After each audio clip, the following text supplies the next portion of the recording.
and welcome to our 2025 Meat Chicken Team Up North, Cheaters Up North, whatever you want to call them, Scum preview. Yes, we are Ohio State fans. If you're watching this and you are a fan of the Maize and Blue, be prepared. I'm actually going to be kind. I'm Chris? not. Chris might not be. I am. Jerry is. I interviewed Jerry the other day for this preview. It was a pleasant interview.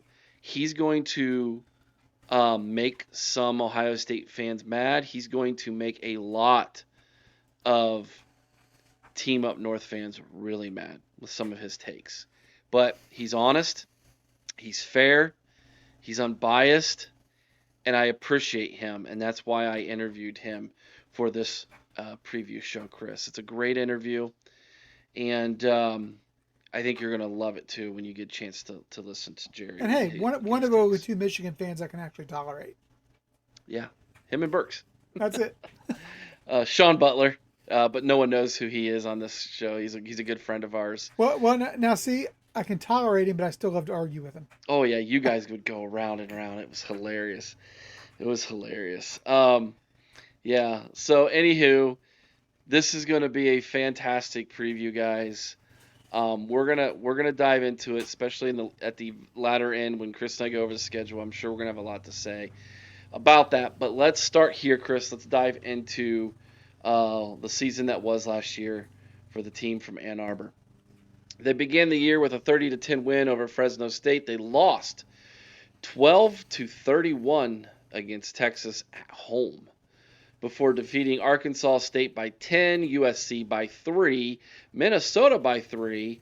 Then they went on a two-game losing streak against Washington and Illinois, both on the road. Both teams, I mind you, that Ohio State has to go on the road and play this year as well. Both teams who are going to be better this year than they were last year. Then they beat in-state rival Michigan State 24-17. Then they got thumped by Oregon. They got embarrassed by Indiana. That one was also on the road. Then they went on their winning streak to finish the year and made everybody have hope and belief in Sharon Moore. They went 150-6 against Northwestern. Yep, they won 13-10 in the shoe, Chris. We gotta take that L. It is what it is. We have to take it. Then they went on to the bowl game and they beat a Alabama team 19-13 in an ugly game. Vegas's over under last year was 9.5. Chris, we both had them at 9-3. We were actually wrong. They were worse than that, but we still won money because it was under. It was the under. So overall they were 8-5 last year, 5-4 in the big. Sharon Moore is now 12-5 overall as head coach there for the team up north. Of course, you know, there's the capacity, over 107,000 there in Ann Arbor at Michigan Stadium. They have 1,012 wins to 641 losses and 43 ties for now. We'll see if that stands. They have a bowl record of 23-29 and 45 conference championships. Chris, your reaction to the year that was for the Maize and Blue? Um, you know, I think this is they were kind of what we expected them to be. No, I mean actually we thought they'd be a little bit better, based upon primarily that defense they had. But they were right about where we thought they'd be. They were a middle of the road team, not a playoff team. Um, a team that is in turmoil right now, Eric. They really are, and it still hasn't gotten any better because we don't know what's going to happen. This is a team that this coming year could be in turmoil. Um, I think there's a lot of distractions for this team. I think there's a lot of questions around this team, and you know, I think actually, I think they performed fairly admirably for everything that was going on. For as bad as their quarterback play was, It was horrendous. yeah, it was probably the worst quarterback play in the Big Ten.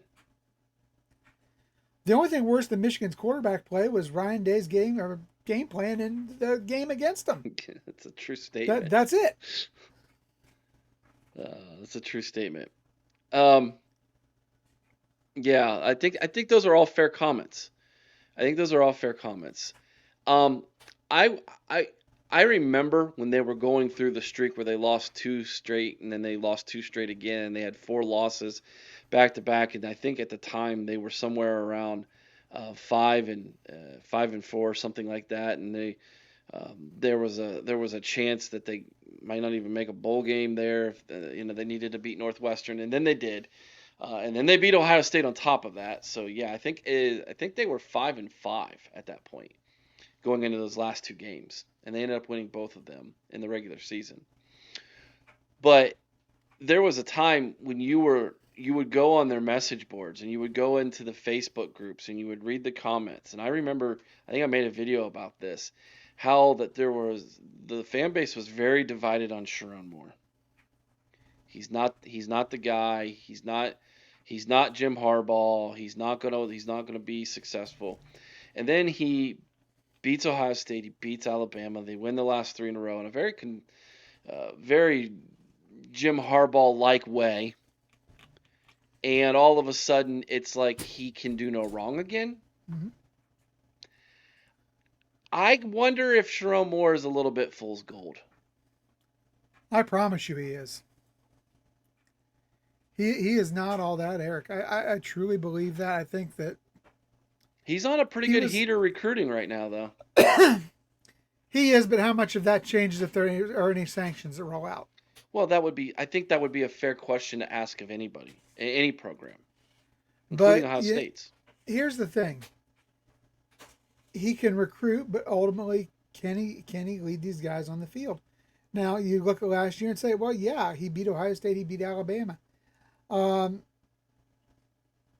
he beat a Ohio State team that you got to give him credit for the win, but let's face it, Yeah. Ohio State beat themselves in that. Yeah, we have to own the L. We have Whether to own you the L. whether you like it or not, there was no Connor Steins, Correct. there was no cheating. It was It just it was awful coaching on the part of Ohio State, and Sharon Moore took advantage. hmm Can't criticize the man. Got to give him the credit on that one. Um, and then he faces an Alabama team that just it wasn't Nick Saban's Alabama, which is what everybody expects. I mean, this is not Nick Saban's Alabama. It's not gonna be Nick Saban's Alabama, at least for a few years, I don't believe. I mean, and if you listen to our Sunday night show, Doug Maurice doesn't believe Alabama's even going to be close to the Alabama that they were. Well, I don't think you can be. Not after the arguably the greatest Yeah, coach in the history of the game walked away. yeah. I think his comment was they're not going to make the playoffs again or something similar to that, So maybe. it's a good win, but I don't think it's a great win. The Ohio State win was a great win um, over a team that shot themselves in the foot. I mean, so yes, you can give credit to Michigan for the wins because they did go out there and they did perform enough on the field to get the win. But All I right. almost look at those wins as bad losses more than good wins. I mean, yeah, you can make that argument from Ohio State's point of view. Yeah, I guess you can make that argument from Alabama's point of view as well. All right, we're going to bring on Jerry now. This is a great interview. I think you all are going to thoroughly enjoy it. And then Chris and I will be back following the interview to give you our predictions. Can cats and dogs coexist? Well, in some households they do. And here at the OHIO podcast, every now and then, we allow someone who wears that ugly letter on their hat that Jerry's sporting into Mikasa. So today I welcome Jerry, my good friend Jerry from the Three Glasses of Whiskey College Football Podcast, here into the OHIO podcast to preview his team, the team up north, Michigan. We are going to talk about Michigan. There, I said it. I might have to go wash my mouth out with soap after this, Jerry, but I Oh, do. you're slapping me already. I do want to show you some respect today, because you did agree to come on and do this preview with me, my man. And most of the people here at Deutsch, they like you, they respect you. So I feel this is going to be a good preview. We'll see how this goes. But here we are, Jerry. Welcome in, man. Tell everybody about yourself, your podcast. Eric, first, thanks for having me back on. Yeah. You know, I appreciate you so much. And, I know I love Michigan and I'm a big Go Blue fan, but I do really enjoy your content. And frankly, your fan base has been pretty cool to me. So I appreciate that as well. Yeah, cats and dogs can coexist, but I don't know. Neither of us is a cat, in my opinion, here. So I'm going to say two dogs, right? Two alpha Oh, dogs going okay. at each Okay. other, right? Okay. But when we get to the end of the show and we talk about the game, I think you and I have to make a little wager, right? Ooh. I Okay. we'll talk about that when we get there. Well, But Jerry, I don't. J- the last three podcasts from your school that I have worked with and I have made wagers with, I have lost all three of them. So I can see why you want to do that, Jerry. well, we'll go straight up, no points. We're going to go straight up because if you have to have the points to win it, what's the point of winning, right? A bet, especially with this type of game. But we'll talk about that at the end. But I appreciate you having me on. Uh, my podcast is Three Glasses of Whiskey College Football Podcast. We're still a pretty new podcast, so we're still trying to gain some traction. But every week we drink a little bit of whiskey, smoke a cigar, and talk about college football because it's a passion of mine. Like I love Michigan, but I love Saturdays in the fall, watching all the games. And there are times where I may have a Michigan game on one TV, but my eyes are like focused on like a really good matchup on the other TV as well. Um, but I just love football. So thanks for having me on. Yeah, you'll appreciate this, Jerry. My neighbor, him and his son. They like to go out on their deck in the fall and they watch Wisconsin football. They're big Badgers fans, Green Bay Packers fans. And I told my wife, I was like, I know we're not home a lot in the fall, but between my stepson who plays high school football now and Ohio State and going to the games and things, I know we're not home a ton. But I go in the event we were home on a Saturday night and it's beautiful weather, I really want to do that. And so we bought a new television that's going outside. We got the lights strung up. I've got one of those nice little fireplaces. So the back deck is going to be a nice little place in the fall to watch some football here at the Boggs Estate. So See, who says that Ohio fans and Michigan fans don't think alike? Because that is my setup on my back patio. I have a nice. fireplace, I have a TV on the fireplace, and when it's a nice fall day, and say there's only one good game on, like for the noon game, I'll be out there watching it, right, smoking a Yeah. cigar, and you're gonna love it. So obviously, you're gonna enjoy being at the game more often, but that's not a bad setup. Sitting on the patio or the deck, watching college football, a nice fall day, you're gonna love it, my friend. Yeah, I'm looking forward to it, man. And like I said, then I can light up a cigar. Exactly. You nailed it, man. That's Well, when you yeah. guys come to Pittsburgh, we're definitely gonna hook up. So All right. Sounds good. All right, let's talk about your team, brother. Chris and I have done a nice little intro, and so now it's time to get the expert to talk about his team. Let's start here. As of this recording, August 10th, 2025, there has been no news from the NCAA yet on any sanctions, punishment, etc. If you listen to some Ohio State fans, they say the hammer's coming. You listen to some Michigan fans, they say there is no such thing as a hammer. It's going to be a nothing burger. I think the truth is probably somewhere in the middle, to be quite honest. What that's going to look like, I don't know. But from this point on, moving forward in this interview, let's just assume there nothing comes down, okay, and it is going into 2025 like it's currently set up. That being said, let's talk Sharon more. okay, He's going to have at least a 2 game suspension here. Interesting the games that were chosen for that. But I would like to know from you as a fan of that team what your opinion is of Sharon Moore and what the overall kind of feel you're getting, the overall vibe from the fan base is about Sharon Moore. So I do have to mention one thing about what's coming. I know we're not going to talk about it, but something is going to happen. Whether it's big or small, that's probably the question. I agree with you. It's going to be somewhere in the middle. I don't think they're going to strip titles because the president said they won it fair and square that year. I mean, if I'm Michigan, I'm just going to keep repeating that quote. But something is going to happen. And I think Michigan suspended more because there's probably some smoke, right? There could be a little fire burning where that smoke's coming from. Otherwise, why are they suspending him for 2 games? So that's my only thought on that. I appreciate us not going deep into it.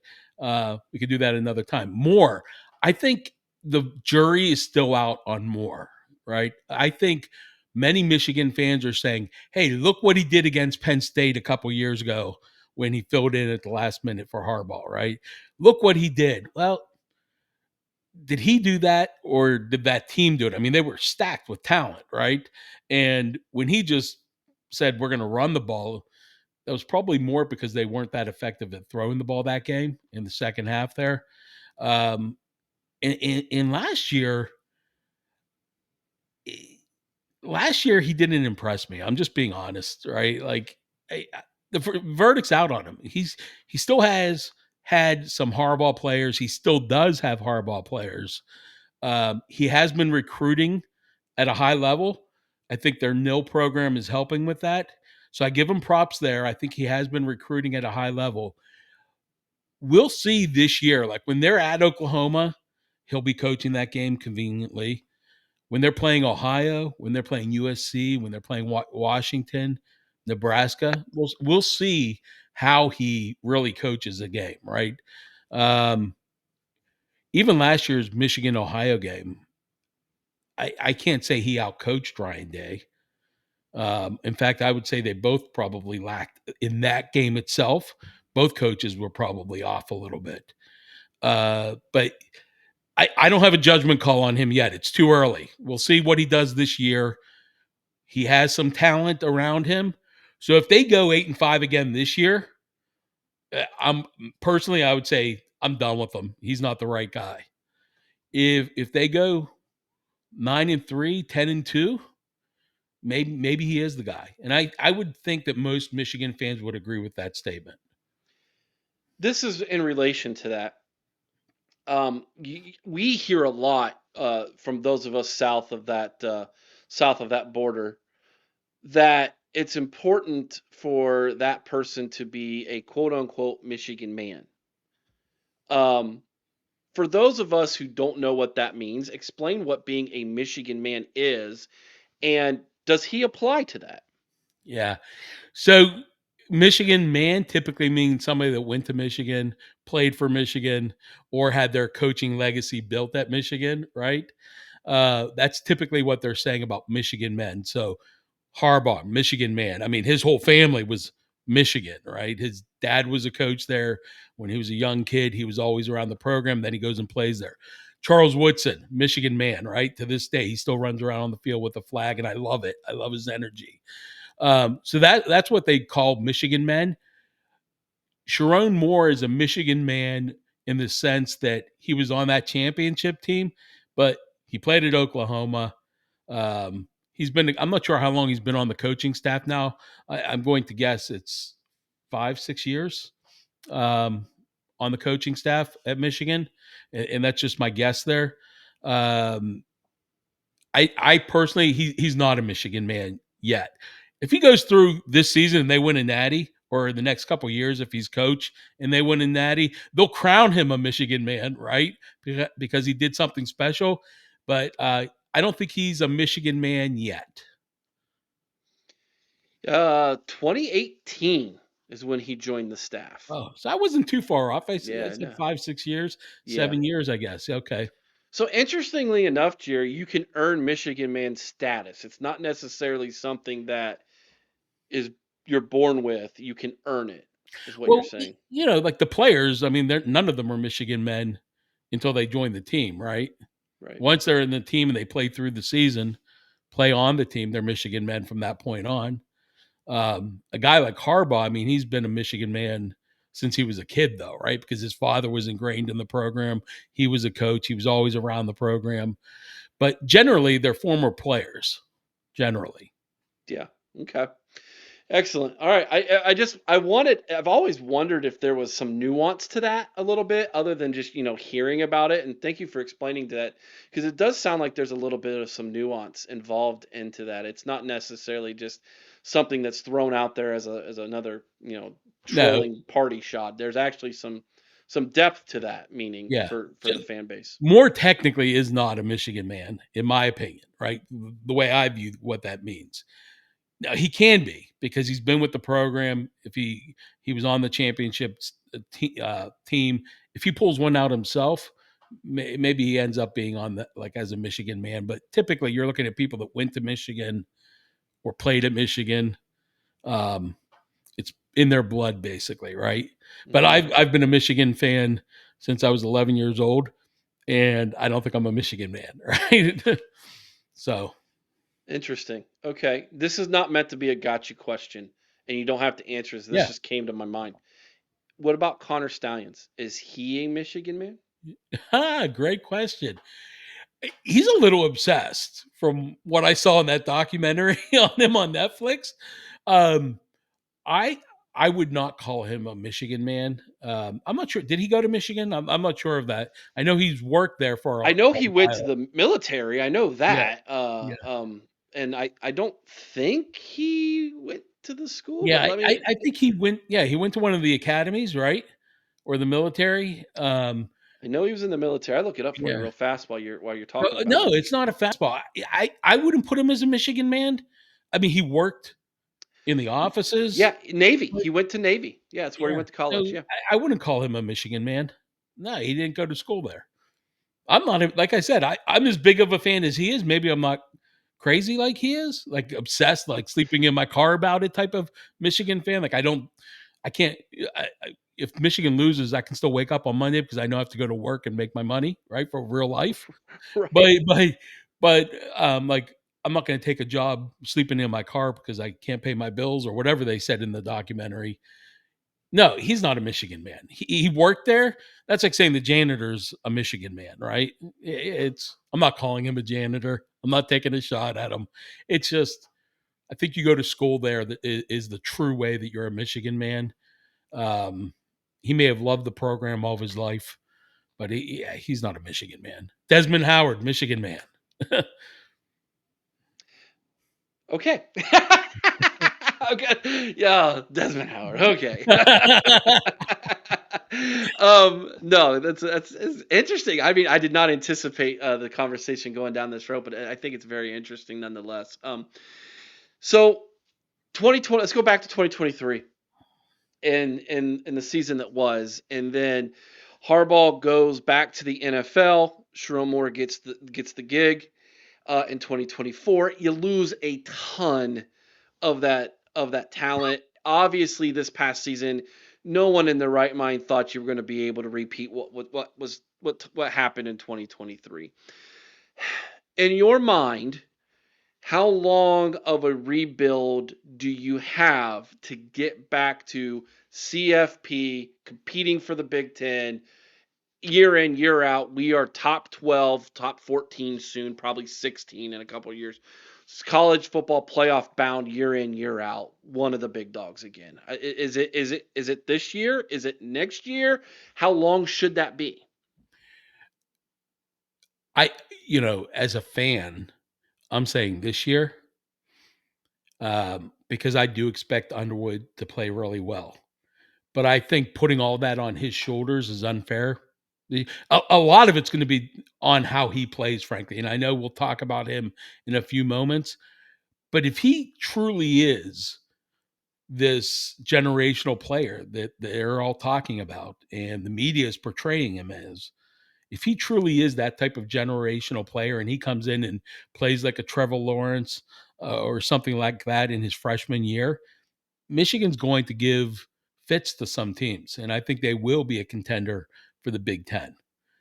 But again, I think that's a lot of pressure, not just pressure, it's a lot to expect of a freshman. Because when you look back and look at true freshmen, I mean, Trevor Lawrence, Jameis Winston, those guys had incredible freshman years, but there aren't too many guys that are super talented. I'm talking five-star talent, 5-star rating quarterbacks that come in and can just grasp it all in their first year, true freshman, and master the game that year, right? And if Underwood does that, I'll be shocked. I think he's going to be good this year. I think he'll be great in the future. So if they can keep him in the program, I think in the next 3 years, they should expect a championship if he's there to lead it. Because I mean, they've built a good reputation on defense. They're getting strong defensive recruits. When I look at that team, like it just always seems like it's the wide receiver room that they're not able to recruit to anymore, which is funny because when I was young, Michigan always had great wide receivers. And now it just seems like that's the part that's a weakness. So yeah, I'm expecting them to contend this year, but a lot of that's going to be on how he develops over the course of the year. Okay. How much Well, does he grow? yeah, let's start there. Let's dive into a little bit of the projected starting lineup now. So it is 100% done deal. Underwood starting game number one. He's the QB1. There is no question about I that. think there are probably 8 or 12 million reasons why he's going to be the number one player. Um, okay, that's I like joking around. I could take shots at my own team as well, but Mikey Keene, they brought him in the portal. Um, I would imagine the battle's really between those two players. But look, I don't see how it makes sense to play somebody like Keene over Bryce Underwood. Let him take his lumps this year. If he's going to get lumps, let him learn this year because you only have him for a limited amount of time. Why waste this year? Put him in there. Let's see what he can do. Sink or swim. I think he'll swim. Yeah, so I think most people, even though the coaches may say there's still a QB battle, I think most people are going to say, yeah, it's going to be Underwood. They have to give him the keys to the car. They have to. Obviously, a quarterback's good friend is a great running game, and you guys got a couple really good running backs. Yeah. Personally, I was really impressed with Jordan Marshall in the bowl game. He's an Ohio kid. Um, I felt like Ohio State did not go after him hard enough in recruiting. He was one of the running backs that I really wanted us to get. We didn't get him. He goes to the enemy, and then at the end of his freshman year in the bowl game, he looks sensational, and I'm like, but I Yeah. digress.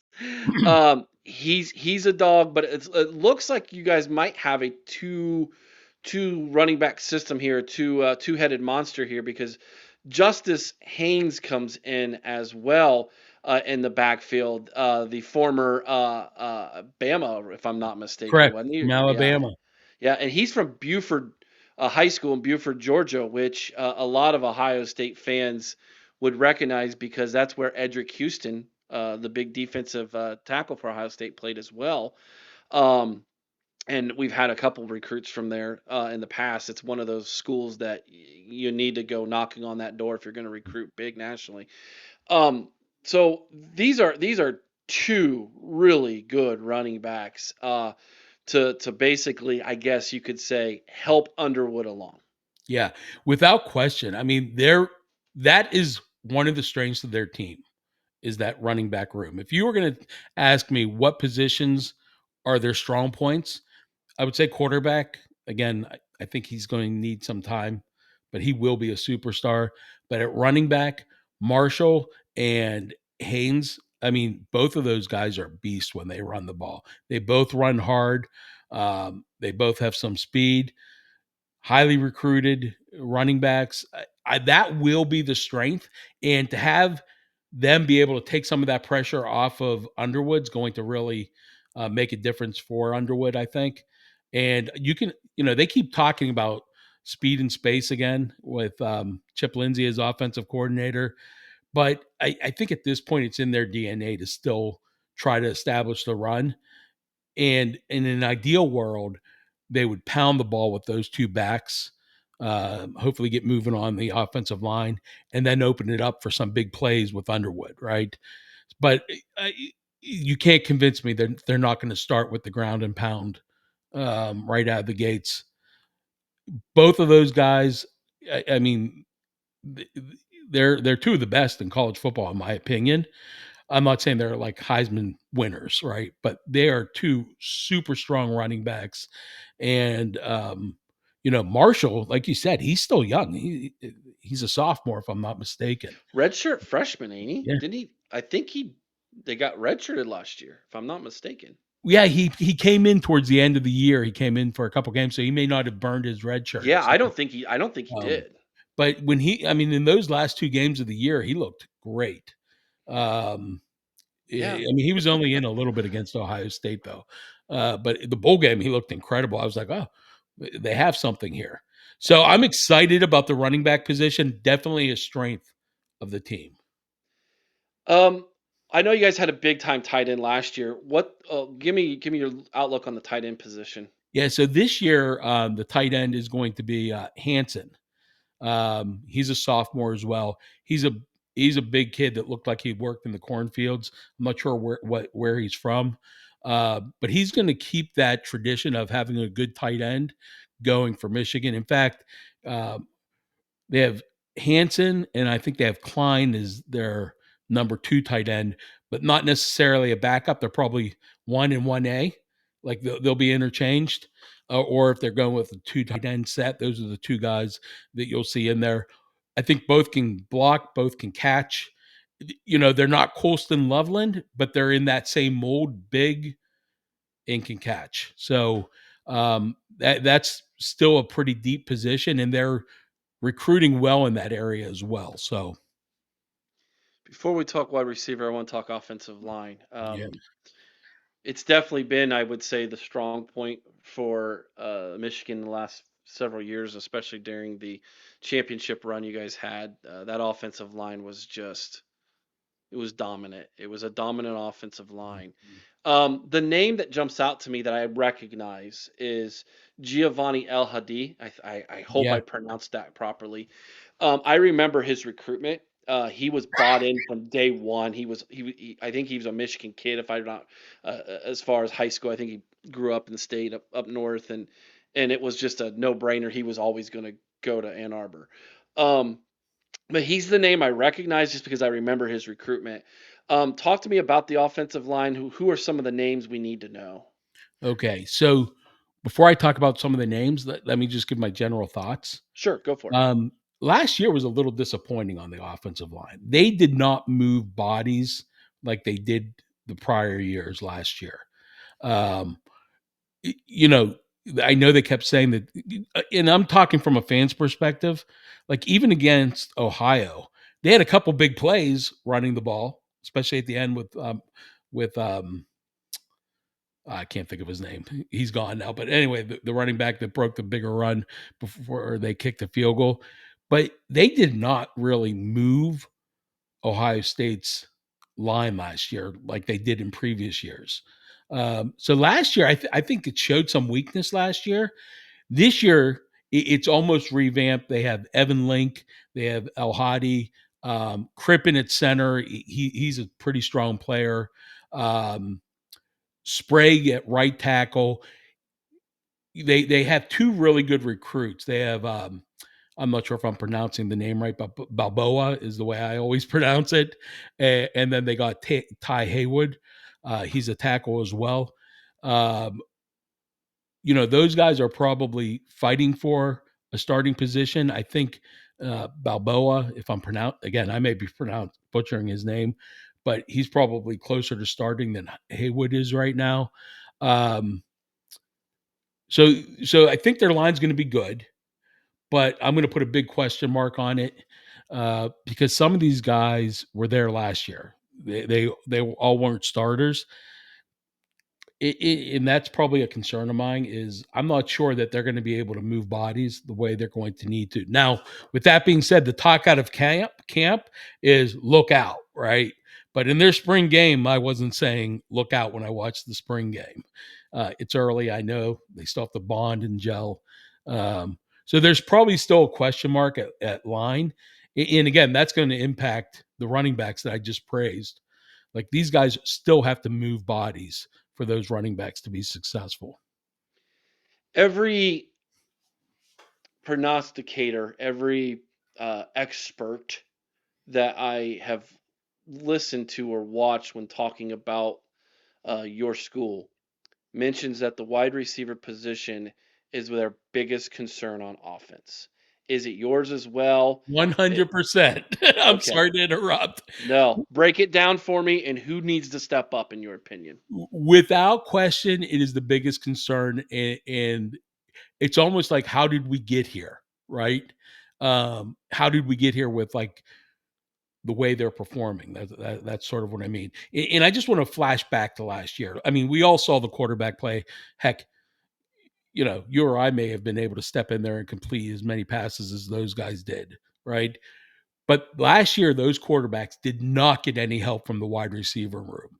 When those quarterbacks were throwing the ball, there weren't wide open receivers running down the field. I mean, they were blanketed. There was no separation with the D backs last year at all. So, I mean, even Underwood is going to be challenged by that, right? If there's not separation, that's going to impact how he plays. Um, that is the big question mark. Certain guys just haven't, I guess the word's developed the way they were projected to develop. Like, for example, Samaji Moore, that dude is fast. And on trick plays, it always seems like he'll make a big play, end around or something like that. But when they throw the ball to him, it just doesn't seem like he's open. And that's been the MO last year. And I think that's going to be part of the problem this year. Now, they did go to the transfer portal. They got a kid from Indiana, Donovan McCulley. So this guy's a tall receiver. They're saying this guy is going to help solve that problem. I think he was injured a lot in Indiana, so his numbers aren't gaudy at Indiana. I believe that's where he was from, Indiana, if I'm not mistaken. Um, but they're counting on him to make a difference, and then they're still counting on Moore and Morgan to step up. And they're trying to recruit better at that position. Um, they are, and they got a good recruit. I'm trying to think of what the recruit's name was. It's hard to keep track of all the guys. Um, Jamar. Okay. March, something like that. He was a highly ranked, touted recruit. Andrew Uh, Marsh. Got yeah, you. Okay. yeah, Yep. Andrew Marsh. But those guys have to make separation, have to be able to give him a target. Now, I think McCauley's going to fit in nice because he has some size to him as well. So some of those jump balls, when you're throwing to a guy like Morgan, he's so small. He's like one of those fast little Speedy Gonzalez receivers. He's not going to win those jump ball situations. Um, but those three are going to really have to step up. Specifically, those three are going to have to step up and help this offense perform. Because again, last year the quarterback play was bad, but it wasn't all the quarterback. Some of the blame is on those receivers. Flipping over to the other side of the ball, Jerry, let's talk defense now a little bit. And of course, if we're going to start talk about defense for your school, we got to start up front, man, with the defensive line. Rashad Benny returns. He's the name that seems to be what's on everybody's lips when talking about that defensive line.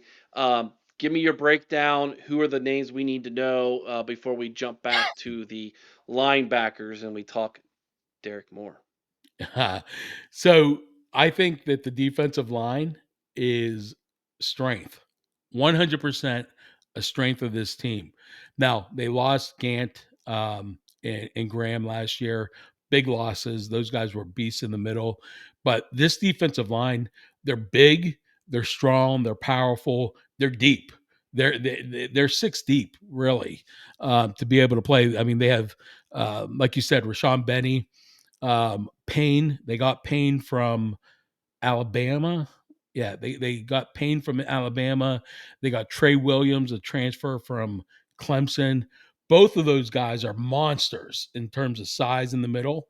I'm expecting them to really contribute. They have TJ Guy and Derek Moore on the edge. So their defensive line is going to be stout. And basically, those are the guys that played in the bowl game last year, right? Except for the two transfers that I mentioned. Um, they're going to have a very tough defensive line. Now, hopefully, they can maintain that level that they showed last year, this year. I think they will. They're all talented. And Benny, man, I remember when he was a freshman. I mean, he has really developed into a special player. So I think Moore is a special player, and we'll see how Payne and Williams are for the transfer guys. I haven't really seen them play, but everything that I've read have said that those guys are massive and they're beasts in the middle. So I'm excited about the D line. I just need you to tell Derek Moore to keep talking. Just tell him. I saw his quote, yeah, or I saw that interview, but I don't think there's going to be any more flag planting. We'll talk about that at the end. Yeah, I think so. I think so. Let's go linebacker, man. Middle of the defense, obviously. Again, you mentioned TJ Guy. That's the name that I recognize here from the depth chart that I'm looking at. Yeah, so they have two really solid linebackers and Barham and Hausman. I'll tell you what, I saw this interview with Hausman, and this isn't necessarily football stuff. This is like human being stuff. Hmm. The guy, I was like, man, that is the type of guy that should be the face of the football team, right? Because first class guy going to some other country, helping these poor families in another country. I was like, those are the stories that make our sport great when you see players doing things like that instead of like, some of the other news that sometimes comes out. But I'm excited for the linebackers with Barnum, Hausman, and again, Moore and Guy are like the edge or DNs or outside linebackers. And then they have Jimmy Rolder, who is a very solid linebacker. And they actually have a kid from Pittsburgh, Cole Sullivan. That's your Um, neck of the woods, buddy. yeah, yeah. In fact, I have a couple friends that have sons that played with them, Oh, and okay. there are actually two guys on that made the team from Pittsburgh. But Cole Sullivan, expect him to get a lot of playing time as well. He's from Central Catholic here in Pittsburgh, and the kid was a beast in high school. And now, his sophomore year, they're saying he's going to get some playing time. So keep an eye out for them. Again, I think the linebacker position is super solid. The linebackers in that front four, I think, are going to be the strength of that defense, just like it was last year. I think that's going to be the strength of the defense. If that's the strength, then that means the secondary is maybe a work in progress. Is that what we're leaning to Yeah, I here? think it's a little fluid in the secondary. So one, you have Moore, one of the D backs. He was the one that was injured. Um, we'll see if he's actually able to play. He missed most of last year as a D back. He got injured and he was out. They said he's back, but they're not sure at what level he'll be able to perform. They got a transfer from Arkansas, Metcalf. He's a strong safety. Um, they're saying he's really impressive. So I think in terms of safeties, they're pretty strong. They have Moore, Metcalf, and who's their other safety? Zeke Barry, um, I believe that maybe he's a cornerback. But they're strong at safety, and then they have a couple good young recruits. At cornerback, they have Hill, and Hill played great last year, and I think Hill will be a first or second round pick eventually. It's just, how do I want to say it? Like against Texas last year, those guys couldn't cover paint on a wall. They couldn't even cover if they were painting a wall. So I have questions in the cornerback positions.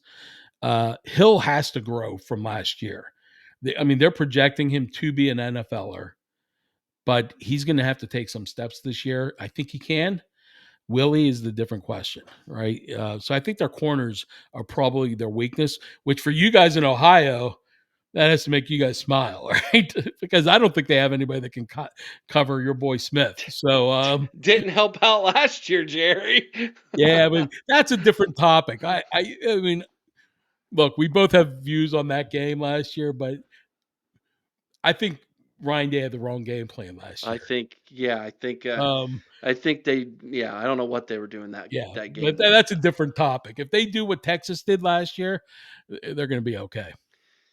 Let there usually we're done here, but I'm I learned doing the Iowa preview that if you don't mention special teams, they get mad at you because punting is winning over there in Iowa City, but kicking could be considered winning there in Ann Arbor in Ann Arbor, and you have a good one. And Dominic Zavada is that how you? Yes, I don't even Zavada. Zavada. Yes, he's actually a weapon for us. I mean, Yeah, he is, man. some of those were wins last year were because of him. He can kick the ball far and he's accurate.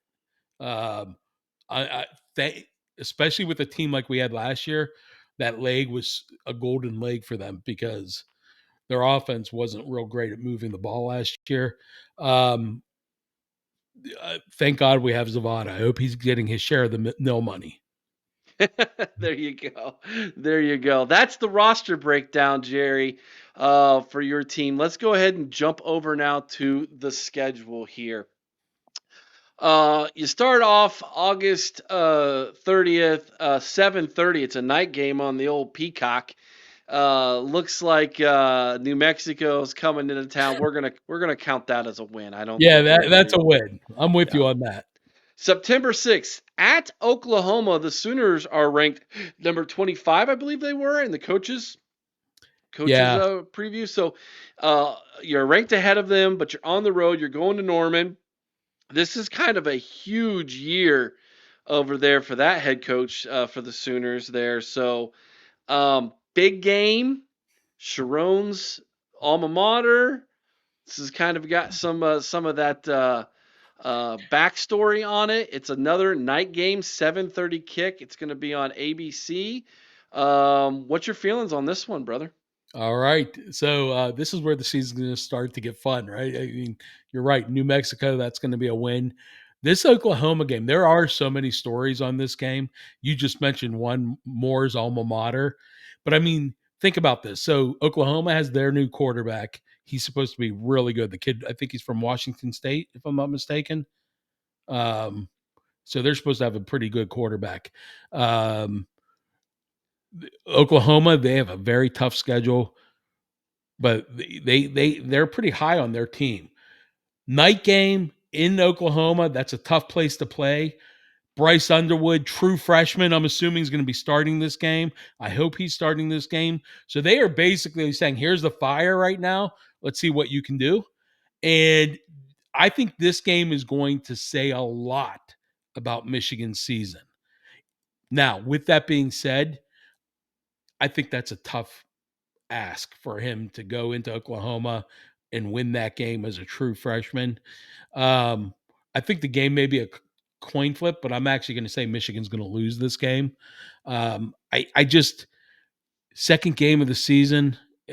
I just think it's asking a lot of a young quarterback, even as talented as Underwood, to go into that environment and play lights out. If he does, I'll be like, woohoo, right? I'll be extremely excited. But I think it's going to be a tough win for Michigan. So I'm going to give them a loss for that game. Now I have the right to change that as we get closer to the season or Sure. after I see New Mexico. But right now, I just think that's probably setting up as a loss. And I hate saying that because I think that's a team that if this was reversed and they were like later on in the schedule, I might say Michigan's going to would pull that game out, but just so early. I mean, Oklahoma they weren't impressive last year, but they had a good win against Alabama. They're still a good team, right? That's not like some pushover team.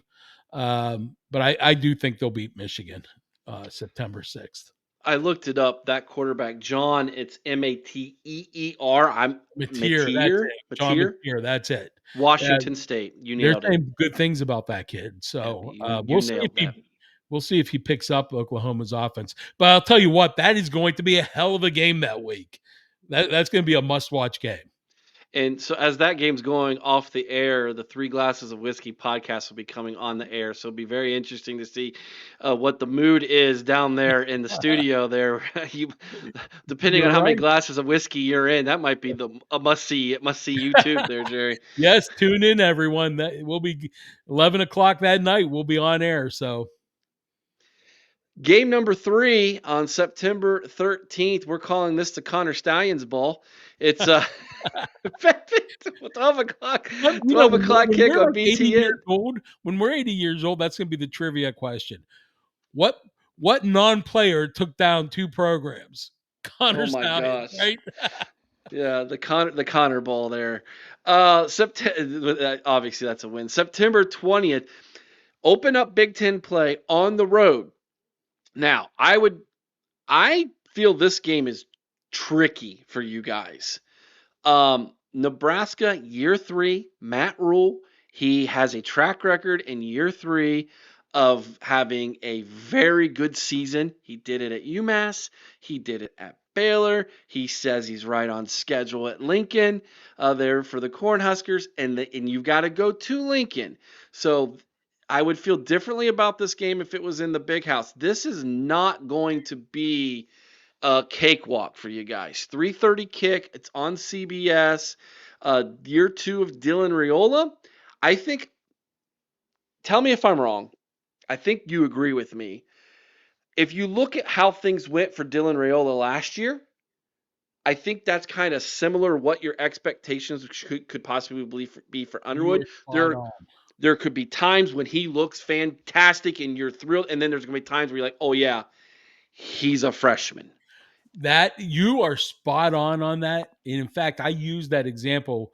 Um, I forget what show I was on, the Wisconsin show, the Bucky Report. Yes. That's the example I actually used. Spot on. I think you're right. Nebraska's that's going to be a tough game. So that's going to be more uh, second game suspended this year.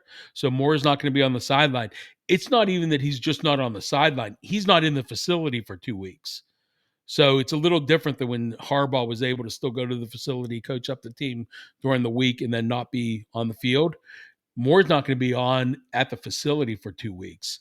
So this game is without question a tricky one. I expect Nebraska to be half decent this year. I think Rule is a really good coach.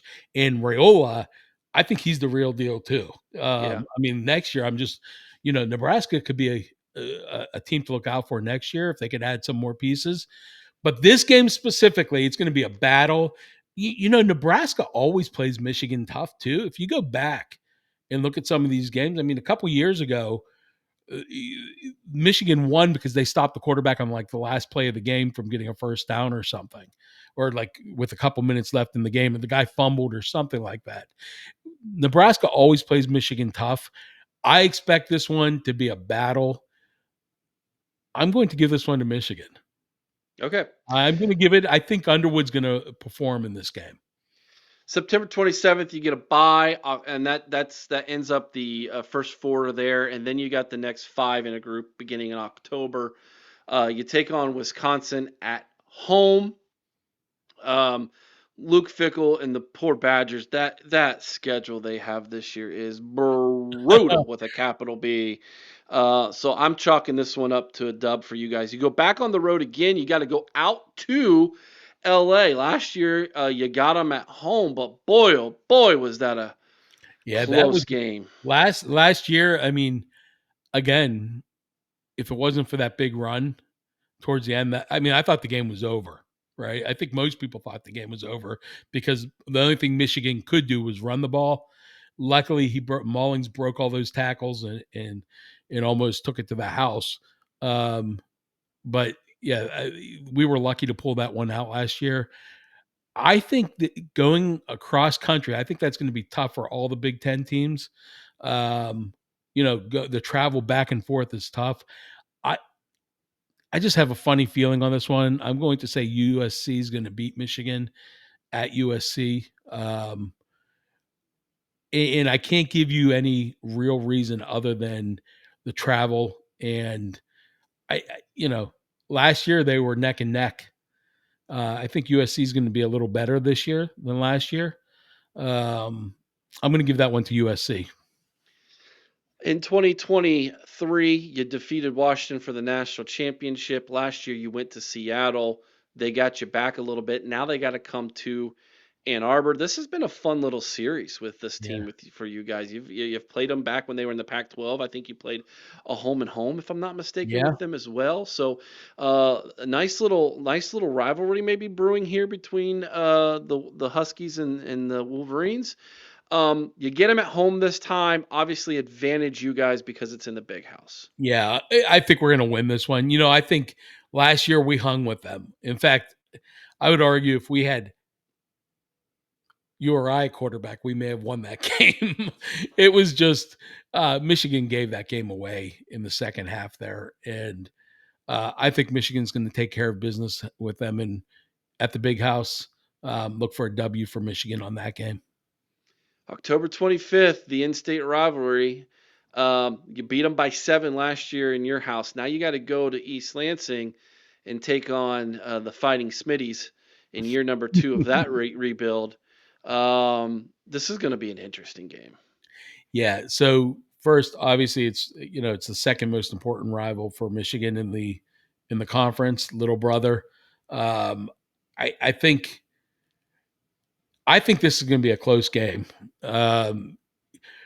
For some reason or another, other than the 49-0 game or a couple games that Michigan State blew out Michigan years ago, these teams normally play each other pretty close, even when one team may be a little better than the other. I think Michigan has more talent than them. I think Michigan will win this game, but I do expect it to be close, similar to last year. Um, I think both teams will score a few more points than they did last year. But I expect Michigan to pull that game out at Sparty. So Okay. November 1st, Purdue. That's a win.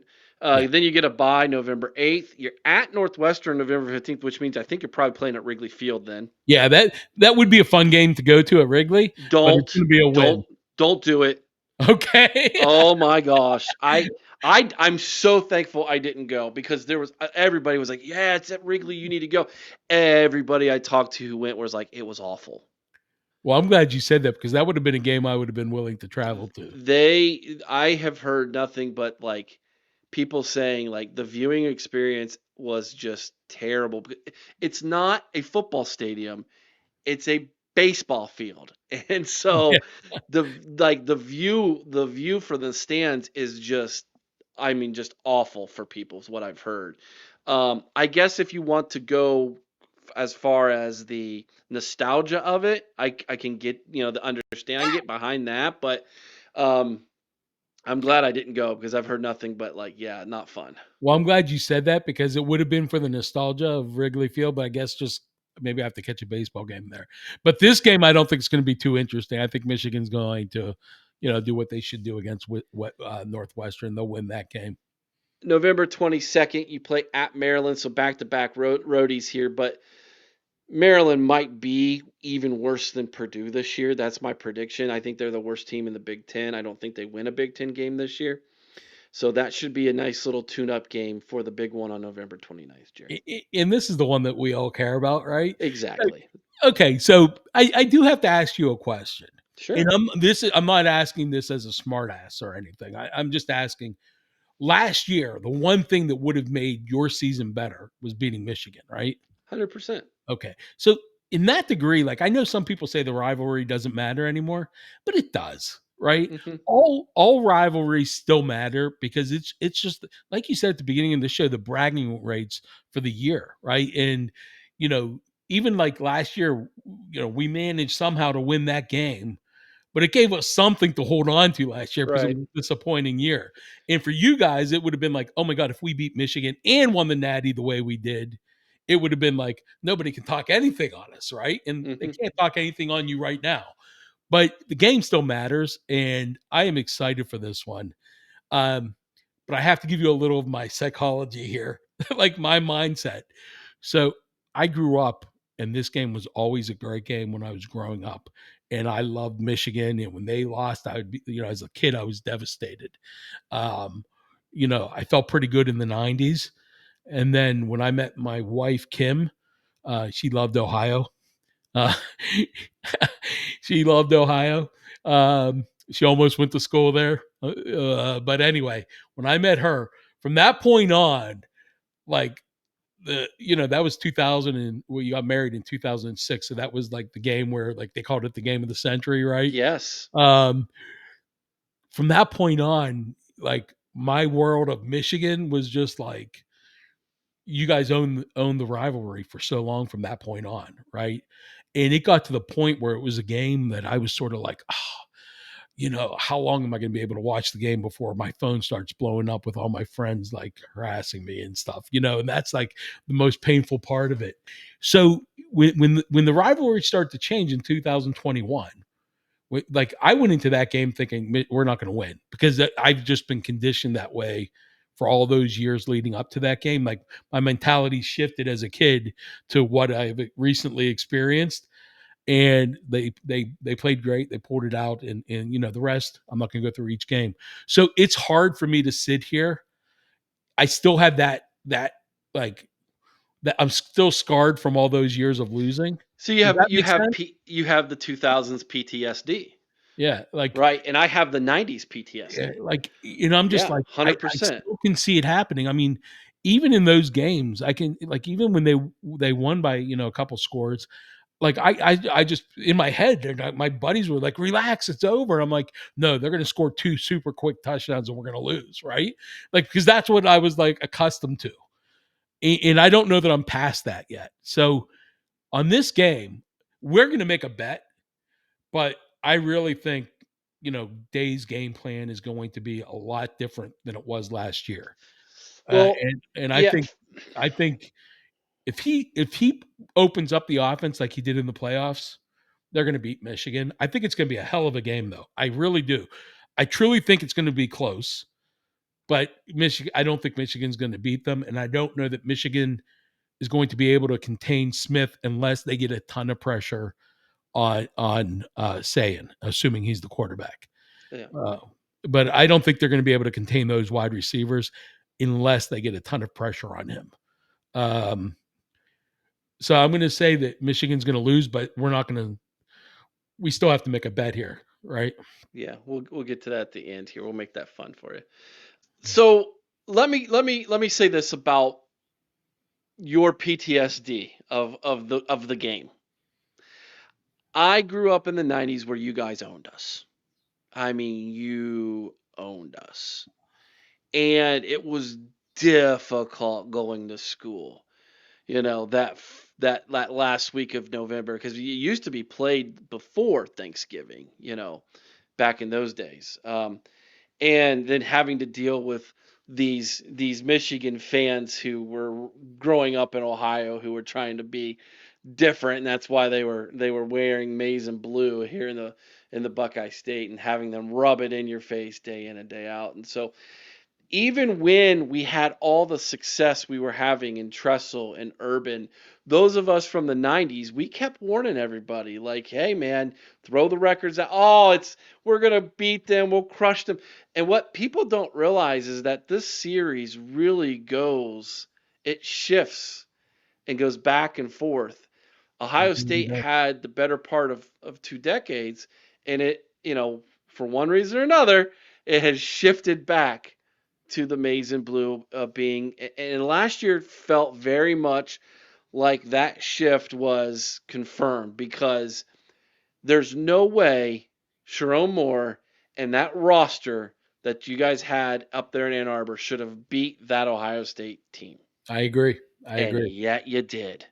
And some could be said of there are times Jim Tressel era, Tressel did not have the better team. And yet he still won that game more than he lost. and Urban Meyer, same thing. So the question is how long does that pendulum stay in Ann Arbor before it swings back to Columbus, Ohio? And I think that that's really important for Ryan Day, and considering his future is how fast can he get that momentum back. He bought himself some time with winning the national championship. No doubt about it. He has bought himself some time. He loses that game. He bails out in the playoffs, and if he's still even here this year, another loss and that he's done. But he has bought himself some time. The question will be, can he figure out a way to get that momentum shifted back his way? And what I'm hearing from you is if he just coaches like he did against Tennessee, Oregon, Texas, Notre Dame, then it should go his way. Problem is, new offensive coordinator, new defensive coordinator. That's a lot of turnover right Yeah. there. It's going to be such an exciting game for exactly what you're saying. Like these are not the same two teams that battled the last 4 years. They're just not, right. But their images of those teams, right. I think Michigan still has to be strong up front and still has to be able to stop the run and pound the rock. I think Ohio State still has to be explosive, like they have been, right. I just think for some reason last year, this is my own take. Ryan Day went into that game thinking, I'm going to beat Michigan playing tough ball, right? Where all he had to do was, I mean, they have so much explosion, even in the backfield. I mean, Henderson, I mean, I hate Ohio, but that dude was a joy to watch run the football. I mean, he was like a little Corvette out there, like running around, Did right? you see the opening kickoff with New England? Yeah, yeah. He runs it back for a touchdown. His first play in the NFL You in talk preseason. explosive, right? So Yeah. they had those types of players everywhere, and he just kept running right into Mason Graham and Grant in the middle, and I was like I literally on my podcast I said that Michigan was going to get blown out. It was going to be a bloodbath. Now this year I don't think it's going to be a bloodbath. But this year I think it's going to be a really fun game to watch. But I just think Michigan's going to fall short on this one. I think Ohio is going. Ohio State is. I shouldn't. Out of respect to you, I'm going to say Ohio State. I think like they really need this game in my mind, and, Hmm. and I think you know that when you compare the game to like the worst day of your life compared to like when you lose your father, that's putting so much pressure on you for this game. I think Ryan Day does need to win this game. I actually think he will, but I'm going to hate the outcome. I think, but I'm going to love watching it because I mean, this is what college football is about, right? 100%. And here's what I think we should do. I think we should. Who do you think is going to win the game? By the way, Before we do that, I do want to get your over unders as far as like your ceiling and floor. okay. So, and then I'll give you my thoughts right now, and then we'll transition that into our bet here to Oh, finish off sounds the like a the plan. show. So, if I hear you right, you have your floor somewhere around 8-4. No, I would actually say because I think there are some close games there. Um, I would say the floor is going to be 7-5. Okay, so close. Okay. And that is not acceptable. Like 7-5 is not acceptable. But I could if more or excuse me more if Underwood isn't the savior that they're anointing him to be, if he doesn't play good, 7-5 is a reality. I think there's so much on that kid's shoulders. And what's the ceiling if he is every bit as good as everybody says he is? As he's built I to would be. say 10-2, Okay. All right. and I think they're going to land at 9-3, 10-2 get you the college football playoff. no doubt. Okay. So you think they're going to be right on the cusp of that, Yeah, which makes that last game in November important. really big for you. Yeah, and that goes back to like it's always going to be important. Maybe not. Maybe at that point, Ohio State has it wrapped up. We're in. This game doesn't mean anything. but it still matters if they lose because they're going to still hear all the trolls for the next year, right? For Michigan, it's probably going to matter for them to make it. So I think Michigan's going to fall just a little short this year. Unfortunately, they'll be at 9-3. Mm. Well, hearing your scenario, I want to present to you my scenario for Ohio State because they would clash big time. I have Ohio State going 10-2. I believe that you're breaking in a new quarterback. Every time Ryan Day's broken a new quarterback, it's been a slightly slow start for that person. You play Texas in game one. I'm not feeling overconfident about that game. And you also have two very tricky road games that you need to be cognizant of. A trip to Seattle, Washington to start conference play in a place where the Huskies have won 20 games in a row. And you have a trip to Champaign, Illinois, where the Fighting Illini are considered to be this year's Indiana of the Big Ten. And on top of that, you welcome in Penn State, who's everybody's darling this year, into the shoe. Um, so those games, coupled with the one at the end of the year, it's a 5-game schedule that I'm looking at for Ohio State. I think Ohio State needs to win 3 of those 5 to be comfortably in a 10-2. We're going back to the playoffs scenario. Let's say in those first 4 they win 2 of them. They lose 2, so maybe they lose, in my mind, Texas and Illinois. They have a problem with the color orange this year. That means that going into that last game, we are both sitting at 9-2, and it is essentially a play-in game. Which you love. I mean, that's what it's about, right? It's going to be, it matters no matter how we cut it. You know what, though? First of all, I have to give you so much credit because not many people are objective about their seasons, right? And you are. Like the way you just laid out some of the challenges in Ohio State's season. But here's the thing, I think, which is huge for you guys. That Texas game, I think, is going to say a lot. I actually think you guys will beat Texas, and I think by like 10 or 14 points. I just have a funny feeling. Watch me. I'll be wrong, and your fans will like throw eggs at the screen at me or something. But I think they're going to win that game. But even if they lose, let's say they lose horribly, right? I think you guys still take the Big Ten Really? because I don't see you losing to Penn State. I just I can't envision that. And Franklin and Aller just they Aller played great against Oregon in the Big Ten championship game, but he's not a quarterback that you're going to hook your horses onto and say like let's drive to the promised land. I just don't think he's that guy. I think you guys beat Penn State, and frankly, Illinois. It's going to be a tough game, but you guys have so much more talent. You truly do. Talent wise, they're not in the same ballpark as Ohio State. So I think if Sayin plays strong for you guys are going to take the Big Ten whether you lose to Texas or not, Hmm. right? And you're in then. Yeah. Oh, yeah. So, So yeah, this I is going to just be don't incredibly envision you interesting. not being in.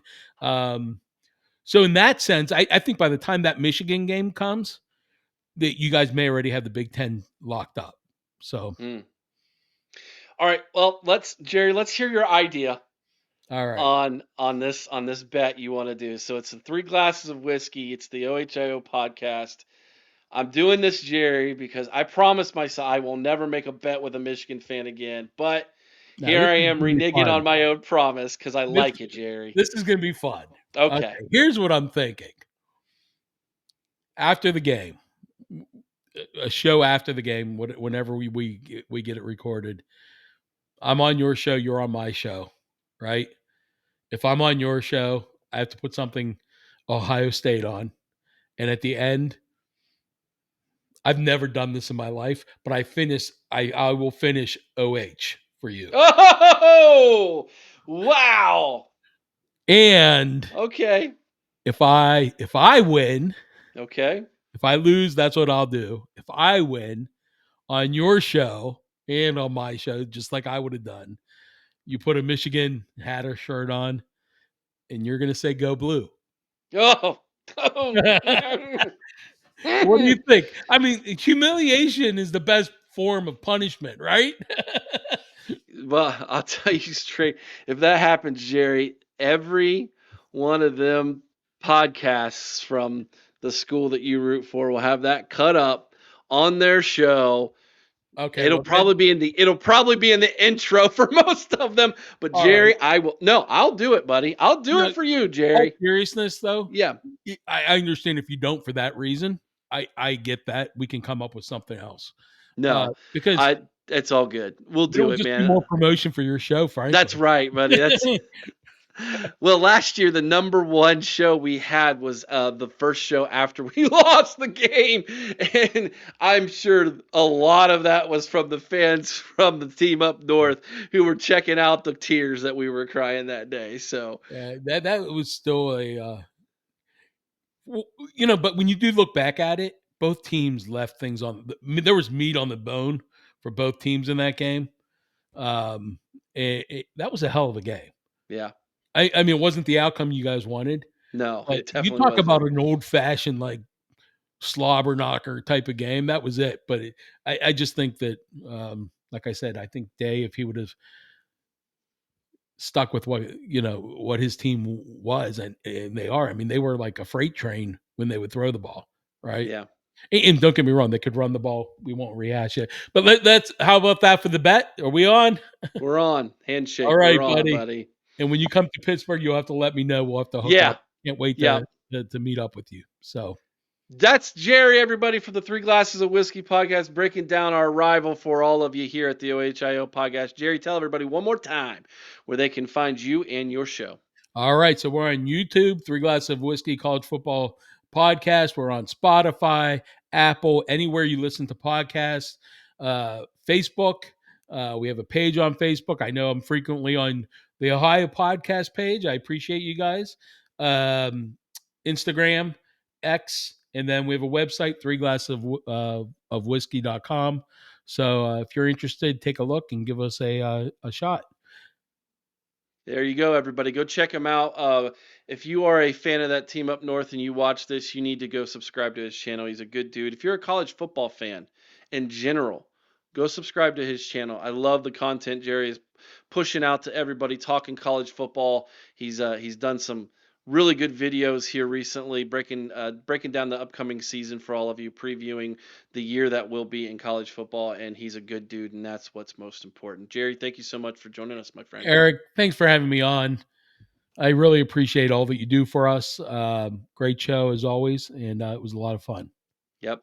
We'll see who finishes whose chant here in about 4 months. So It's going to be fun. it's going to be fun. Thanks, Jerry. Thanks, man. And thank you, Jerry, from the Three Glasses of Whiskey podcast for joining us for our preview of Maize and Blue. Fantastic interview, dude. The most interesting part of that interview was his explanation of what is a Michigan man and how Connor Stallions is not a Michigan man. I don't believe he is either. Such an interesting yeah. take. The way some people in that fan base cling to him like an idol, and then you have other people in the fan base who wish he didn't even exist. I mean, what's his name from former ESPN, Rich Eisen. Rich Eisen's comment was, "I wish he would have never been associated with the program." So, After he makes all this money off of the documentary. sure. So, very interesting. All right, Chris, let's dive into their schedule this year and come up with our predictions. Vegas says that this is an 8.5 win team this year, so one less than they were last year. That is interesting. Versus New Mexico, August 30th, that's a win. At Oklahoma, Chris, what you got? I'm telling you, I like Oklahoma in this game. You are at home. You've got a very strong defensive line, a good developing running game, and you've got on the other side a very young freshman quarterback who is only going to be in his second game And the first game was against a bunch of jabronis who are going to be bagging groceries next year. So to me, Eric, I think that first real competition, first real pressure that Bryce Underwood's going to see. It's too early. I think it's too early in the season. If this game was later in the season, depending on how Michigan's going, I might flip that. But this early in the season at Oklahoma, that defensive line, I'm giving this to Oklahoma.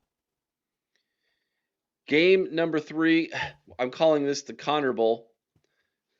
Which sideline will Versus, we be on, Eric? yeah, well, both. Versus Central Michigan. This is a win.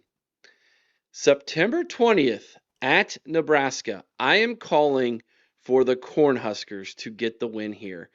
They're at home, and listen to me carefully. Dylan Raiola, year 2, is better than Underwood, year 1. 100%.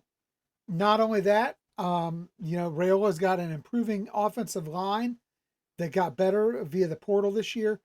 They went out, they got a quality target for him at wide receiver as well. I like what Nebraska's got going on, and they have a nice, favorable schedule this season, which I think is going to give them extra confidence. Give me Nebraska all day long on this one. By number 1, that leads to October 4th versus Wisconsin. I think this is a Michigan win. Agreed. October 11th on the road at USC. This is loss number 2, in my opinion. I've got this as loss number 3, Eric. I think that, USC, very high powered offense. I think that this is going to be a team that boat races these guys. They get out there, they're going to run them up and down the field. Not only that, but ultimately, I think an underachieving Lincoln Riley is better as a coach than an overachieving Sharon Moore.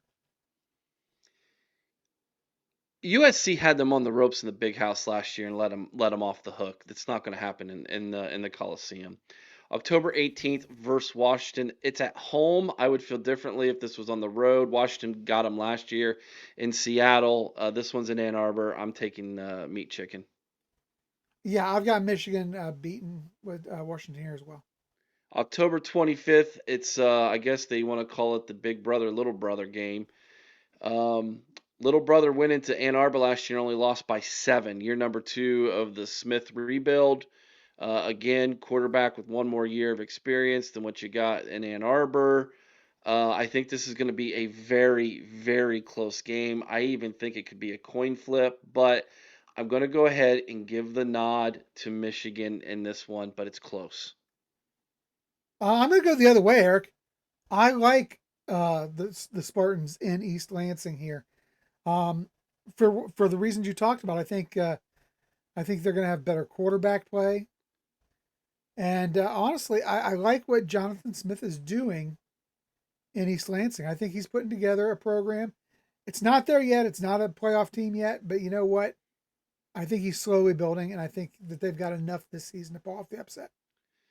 Hope you're right. November 1st versus Purdue. This is a win. Yeah, Purdue, I wish they could get this win, but they're just not good, Eric. November 8th by number 2, and then the last 3 at Northwestern, at Maryland. I think both of those are wins. Agreed.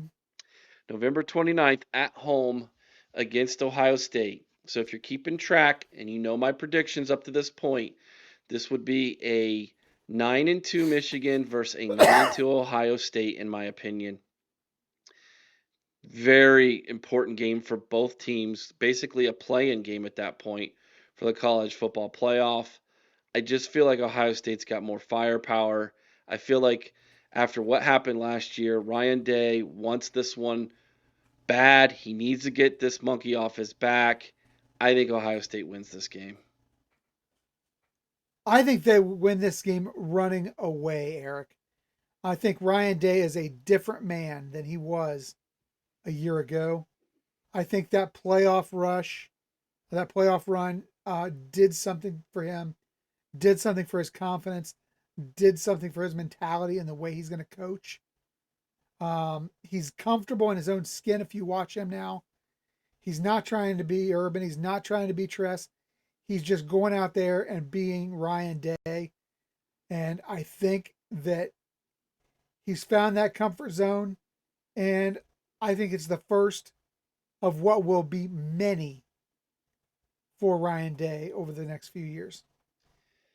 I have a 9-3 record overall, 6-3 in the conference. Chris, you are at 7-5, 5-4 in the conference. That's the difference there between you and I for the team up north in 2025. Your thoughts? I feel good about the predictions.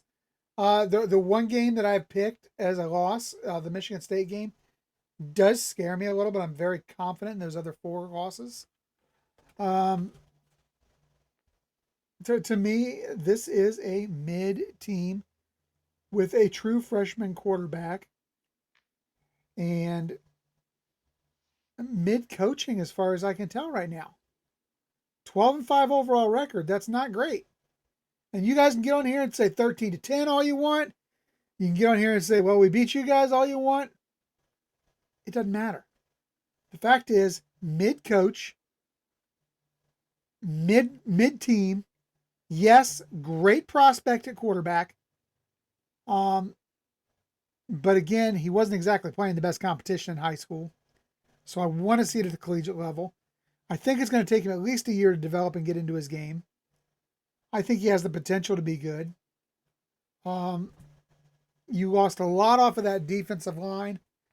I mean, when you lose 2 first rounders off your defensive line, I don't care what Derek Cooper or anybody else has to say about it.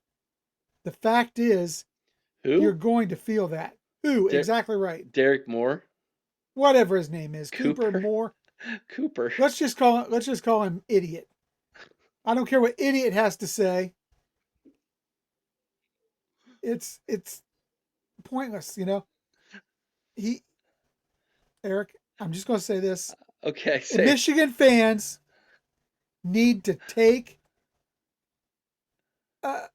just a little sip of the reality juice. humility is not in their vocabulary, bud. Well, neither's intelligence, but you know, we're trying. Oh shoot, you make me laugh, wild man.